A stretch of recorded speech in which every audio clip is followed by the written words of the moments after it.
Club Car DS Weekend Makeover Part 2. So in this video, you're going to watch me install the 6-inch lift kit and the wheels and tire combo that I chose. So I'll wrap up at the end with some key moments, but for now, enjoy and let me know what you think. Alright, now that we've got the rear seat and cup holders and all that stuff, it is time to address this suspension and the wheels. So first off, for a $200 suspension kit, I cannot believe how well this is packaged. It's got wood on the sides, rubber mat on the bottom, and then all of the steel parts were just wrapped in this nice thick rubber matting so that nothing got all scratched up. So kudos to them. So I'll take a peek at the instructions and see where to start. Okay, step one is remove the plastic bumper. It's a number 3 Phillips on the front and a 1/2 inch on the back. Once that's off, jack it up, put some jack stands under, pop the wheels off, pop these dust boots off, and then take off those nuts for the hubs. So I got this side done, not too hard. Hubs 13/16, and mine did not have cotter pins for some weird reason. 2012, who knows? All right, so all we had to do here was remove a bolt for the lower shock, remove this off of the spindle, which controls your steering, unbolt the lower leaf spring bolt. Then you've got to take out the 4 bolts that hold on this plate. Interestingly enough, it looks like this bit is only if you're going to be towing it. It connects back to the steering linkage in the front here, so I'd imagine we'll be able to throw that away. Then we've got our steering box that connected to here, and the other link that controlled the other wheel then. So kind of daisy chaining everything together. So I think we got everything just about off of here. Take off the A-arms and everything next. All right, the instructions really suck for this, but I'm gonna have to get these kind of started, then jump on them to get them in there. Tap them with a hammer till you can get these bolts lined up through there.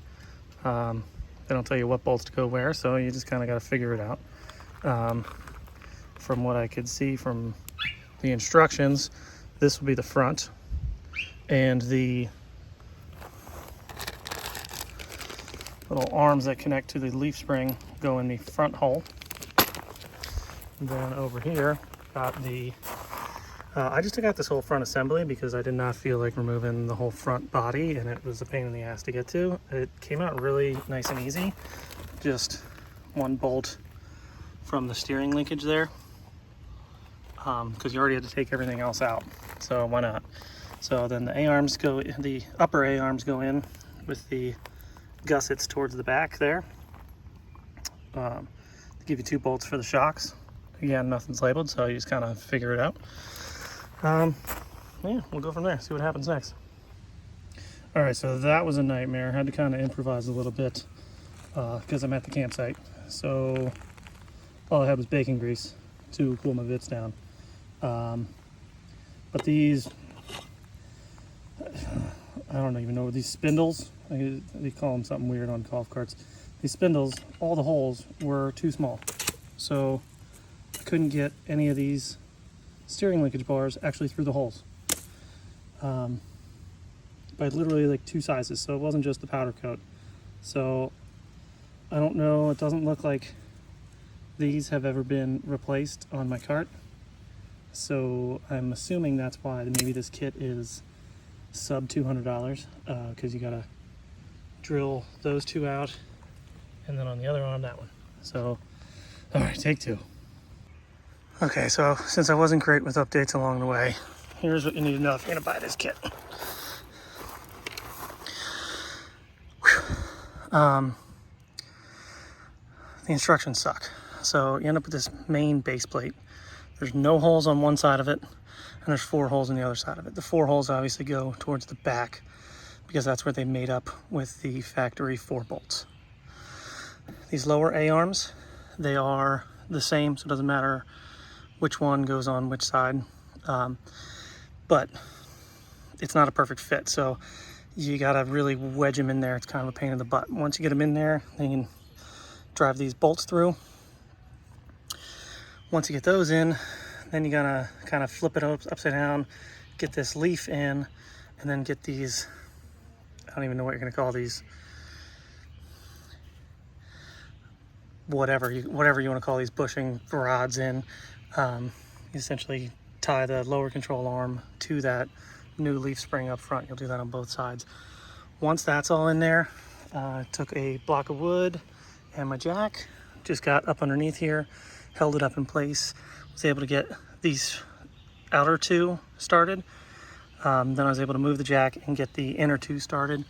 The nuts are kind of a pain to get to, so you got to use a wrench on the inside there, and then you can get a socket on the bottom there. But again, it was pretty tight. Once that whole assembly's in, then you can put the upper A's in. And again, I took out the whole like steering rack to do that just because it seemed easier at the time, but whatever. So that goes in, the lower shock mount can go on then.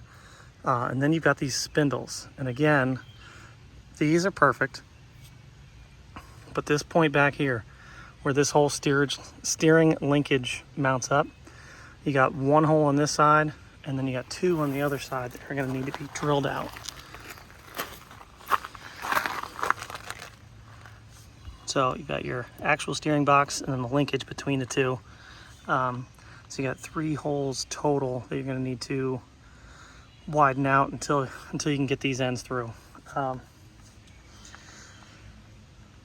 Yeah, so it was about 2 drill bit sizes larger than it came with. But who knows, maybe that's just because this is a 2012, maybe they ended up putting different ball joint ends on here, tie rod ends on here. Rather, who knows. Once that's in, then you can put these Heim joints in.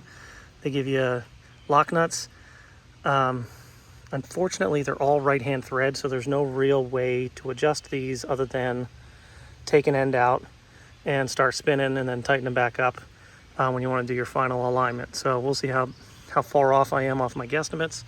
But I ran them a decent way in there just so I had some adjustment. Then last, the hubs just go right back on. And I think now we're ready to see if the wheels fit. Okay, so the front is officially almost complete. It's on the ground. The wheels fit, they look great. Tons of clearance. As you can see, I'm going to need to adjust the toe in here. I got this wheel pointed pretty much straight. And then this one's saying, see you. But that should be easy enough. Should be able to get in there to those steering linkage ends and adjust those out to adjust the toe in and out. So now onto the back. Okay, so here's a look at the rear suspension. So you can see the upgraded leafs there are literally just 2 bolts. The bolts in the very front, they're gonna be really, really crusty. So spray them with some penetrating lube, let them sit for a little bit. Mine were absolutely terrible. Those just go in no problem at all. Then there is a riser block to lift up. Now the longer portion is going to go in the front and the shorter portion is going to go in the back, and that'll help get you the right pinion angle. Not that that really matters on a golf cart. The hardest part was lining everything up, again, because my helpers were always sleeping all day, all weekend. But you use the stock mounting bracket on the very bottom. The U-bolts go diagonally across, and then you've got your new plate up on the top so that you can mount the shock. So it's a pretty straightforward process. Probably the thing that was messing me up the most was the brake cables, because they become very snug. So you can fiddle with the adjuster there and get yourself just enough length that it's not an issue. After I did this, I'm not gonna lie to you guys, I had rotated the rear end a little bit much and ended up unplugging one of the phases out of my controller. and it took me forever and some forum help to figure out why I was not getting any movement out of this. So just be careful with how much you allow this to rotate, because it is going to want to just wiggle around on you. Again, you get a second person in there, it's not a big deal. So as you can see, I was off-roading a little bit, but here's how it sits with the 3-pack of leaf springs in the back. Going on up to the front here.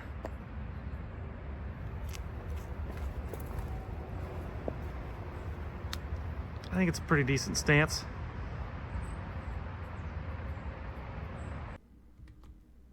Okay, so here's the wrap up. Other than some minor setbacks in the front, which took maybe an extra 30 or 40 minutes to get creative on the campsite there with that bacon grease. Other than that, sure, watching a video like this one would have probably shaved off an hour of me fumbling around trying to figure out what parts went where. But it wasn't bad, especially when you account for the low price tag. This thing's now $150, and that's the front and the rear if you just want to go with the stock rear leaf, or an extra 60 or 70 if you want to upgrade the rear leaves. The rear went together okay. Again, having a helper to get things lined up and to stop that rear end from wanting to rotate forward on you. And just go ahead and disconnect those brake cables until you get it all together, then adjust them so they fit. All in all, I'm really glad I did the rear leaf upgrade. Yeah, I'm only putting 3 small kids in the back that have a combined weight of maybe 200 pounds soaking wet. But it prevents a lot of that suspension travel every time you're hitting any little bump back there. And it just prevents those tires from scrubbing out on those rear fenders pretty well. The timestamps in the videos, the front was 3 hours and 10 minutes, but I did have a lunch break in there and a few beer. The rear was right around 2 hours, but there was a lot of beer breaks in there because it was getting deep into the afternoon at this point. So let's just say 4-ish hours total for the front and the rear, and putting the wheels on by myself at a campsite. So I'm sure you can do this faster at your house with a helper. I really hope this helps some of you choose to buy the kit. I have no regrets here. I'm still in love with the way it looks, the handling, and the wheel color looks absolutely killer to me. I would not change a thing. Let me know what you think down in the comments. Like and subscribe. Thank you guys.